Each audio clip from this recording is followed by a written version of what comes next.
खूप वर्षांपूर्वी खडकपूर नावाचं एक गाव होतं.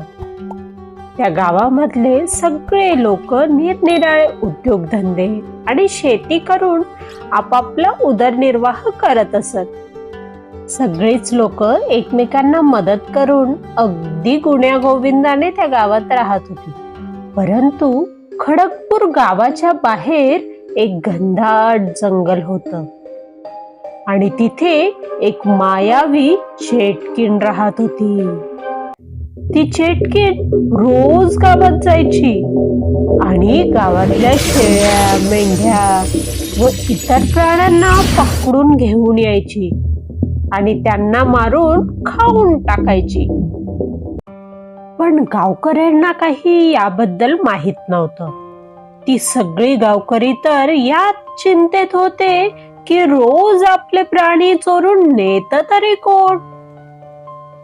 एक दिवस त्या चेटकिणीला वाटलं, खूप दिवस झाले या प्राण्यांचा मांस खाऊन खाऊन कंटाळा आलाय अगदी.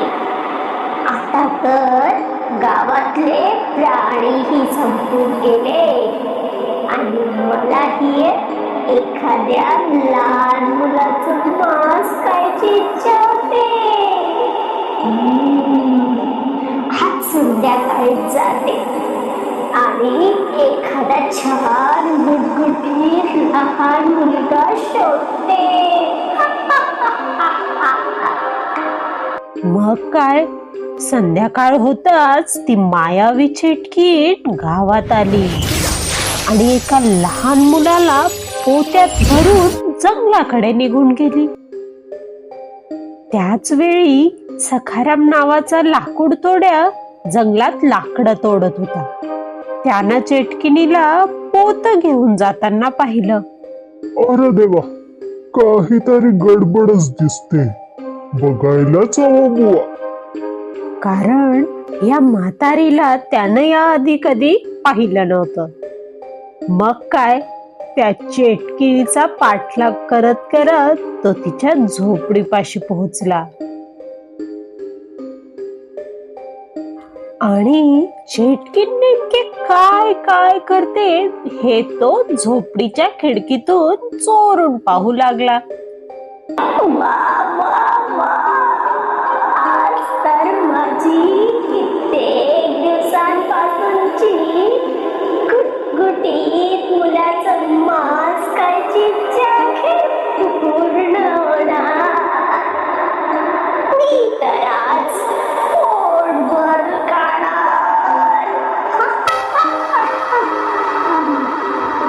चेटकिणीनं घाईघाईत झोपडीचा दरवाजा उघडाच ठेवला होता. मग सखारामला एक युक्ती सुचली. त्याने झोपडीचा दरवाजा वाजवला.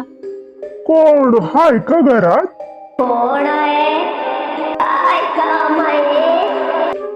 अव आजी, म्या एक लाकूड तोडे हाय, खूप दमलंय बघा, थोडं पाणी मिळेल का? लय तहान लागली हो.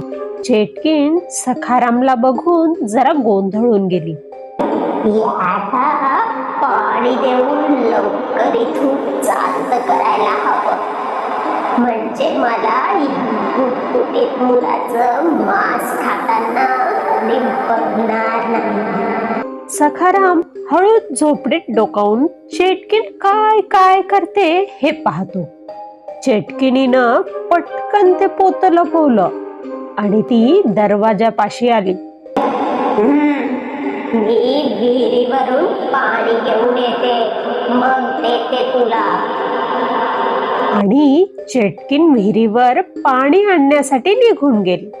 लागलीच सखारामने त्या मुलाला पोत्यातून बाहेर काढलं आणि त्याला घरी पळून जायला सांगितलं. तो मुलगाही चेटकिणीला खूप घाबरला होता. लागलीच तो घराकडे पळून गेला. मग काय, सखारामने काही वस्तू भरून पहिल्यासारखं पोतं बांधून ठेवलं. काही वेळाने चेटकीण पाणी घेऊन परत आली. आजीबाई, तुम्ही इथं जंगलात एकट्या राहता वय? तुम्हाला काय भीती वाटते का नाही? भीती आणि मला तुला म्हणून सांगते, मी एक चेटकी नाही. मला लहान लहान मुलांचं कवळं मांस फार आवडतं. त्या पोत्यात बघतोयस, आजच एक गुटगुटीत मुलगा मी पकडून आणलाय. पण आजीबाई, तुम्ही एकट्याच गावात जाता, भीती नाही का वाटत लोकांची? तुम्हाला गावकऱ्यांनी पाहिलं आणि पकडून मारलं बिरलं तर? अरे, मला मारणं इतकं सोपं वाटलं तुला? माझा जीव तर या झाडूमध्ये आहे. जोपर्यंत हा झाडू तुटत नाही तोपर्यंत मला काहीही होणार नाही. असं होय. या चेटकिनीला चांगलीच अद्दल घडवायला हवी. हिला काही करून गावात नेलं पाहिजे, मग बघतो हिला. आजीबाई, तुम्हाला म्हणून सांगतो, मला बी लहान पोरं खायला लय आवडतात. मगाशी तुमच्या त्या पोत्यातल्या लहान पोराला मी खाऊन टाकलं. लय भारी चव होती बघा. हे ऐकल्यानंतर चेटकिनीला भयंकर राग आला. चेटकिनीनं पटकन जाऊन पोतं उघडून बघितलं तर तिला मुलगा काही दिसला नाही. तिला त्या लाकूड तोड्याचा खूप राग आला. काय रे, तू तर एक साधा लाकूड तोड्या आहेस. तू माणसाला खाऊ शकत नाही. तू त्याला पळवून लावलं ना. आजीबाई, मी लाकूड तोड्या हाय, पण ते फक्त लोकांना दाखवाया. खर तर मी एक मांत्रिक आहे. मला पण काळी जादू येते बर का. आणि मला बी तुमच्या सारखं लहान मुलांना खायला लय आवडतं. आजपर्यंत मी खूप मुलांना फस्त केलंय बघा. चेटकीन सगळं ऐकून भयंकर चिडली. पण तो लहान मुलगा मी पकडला होता. तू त्याला कसं खाऊ शकतोस? हा, खरंय खरंय आजीबाई, पण तुम्ही वाईट कशाला वाटून घेता? मी देतो की त्यांच्यापेक्षा बी गुटगुटीत मुलगा मिळवून. तुम्ही माझ्यावर विश्वास ठेवा आणि माझी वाट बघा. हा, ठीक आहे. पण तू आता गावात जाणार कधी आणि मुलगा घेऊन येणार कधी? माझा काही एवढा धीर धरवला जाणार नाही. मला खूप भूक लागली. मग आजीबाई, एक काम करा ना, तो तुमचा झाडू घ्या की, त्यावर बसून आपण दोघे बी असे जाऊ आणि असे येऊ. हा, ठीक आहे. चल, मी घेऊन जाते तुला. मग काय, ते दोघेही त्या चेटकिनीच्या झाडूवर बसून गावात पोहोचले. जा आता लवकर. माझ्यासाठी एक गुटगुटीत मुलगा घेऊन ये. मी तुझी इथेच वाट बघते. हा आजीबाई, आत्ता जातो आणि आत्ता घेऊन येतो बघा. पण त्या अगोदर हा झाडू तर मोडू दे.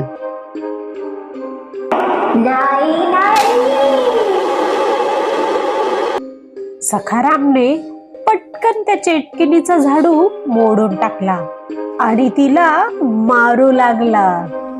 तोपर्यंत तो लहान मुलगा गावातल्या लोकांना घेऊन तिथे पोहोचला. झाडू तुटल्यामुळे चेटकिनीला आता काहीच करता येत नव्हते. सगळ्यांनी मिळून त्या चेटकिनीला खूप मारलं आणि तिचा सर्वनाश करून टाकला.